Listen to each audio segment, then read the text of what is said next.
నిజం, నిష్పాక్షికం, ప్రజల గొంతుక ప్రధాన లక్ష్యం. మంథని మండల కాంగ్రెస్లో కీలక పరిణామం చోటు చేసుకుంది. మండల కాంగ్రెస్ పార్టీ అధ్యక్షుడిగా ఐలీప్రసాద్ రెండోసారి ఎన్నికయ్యారు. మంథనిలో పార్టీ కార్యక్రమాల్లో చురుగ్గా పాల్గొంటూ నాయకులు, కార్యకర్తలను సమన్వయం చేస్తూ పార్టీ బలోపేతానికి కృషి చేసినందుకు ఆయనకు మరోసారి మండల అధ్యక్ష బాధ్యతలు అప్పగించారు.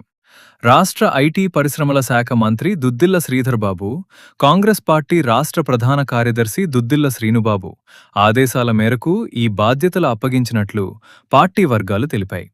కాంగ్రెస్ పార్టీ ప్రతిపక్షంలో ఉన్న సమయంలో కూడా పార్టీ కార్యక్రమాలను ముందుండి నిర్వహిస్తూ కార్యకర్తలకు అందుబాటులో ఉంటూ పార్టీ బలోపేతానికి ఐలీప్రసాద్ కృషి చేశారని తెలిపారు.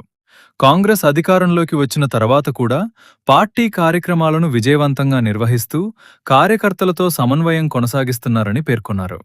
ఇక తనకు రెండోసారి బాధ్యతలు అప్పగించడంపై ఐలీప్రసాద్ మంత్రి శ్రీధర్బాబు, రాష్ట్ర ప్రధాన కార్యదర్శి శ్రీనుబాబుకు కృతజ్ఞతలు తెలిపారు. అధిష్టానం తనపై ఉంచిన నమ్మకాన్ని నిలబెట్టుకుంటూ మంథని మండలంలో కాంగ్రెస్ పార్టీని మరింత బలోపేతం చేసేందుకు శక్తివంచన లేకుండా కృషి చేస్తానని తెలిపారు. ఐలీప్రసాద్కు రెండోసారి మండల అధ్యక్ష బాధ్యతలు దక్కడంతో కాంగ్రెస్ నాయకులు, కార్యకర్తలు హర్షం వ్యక్తం చేస్తూ అభినందనలు తెలిపారు. ఇది మంథని మండల కాంగ్రెస్లో తాజా పరిణామం.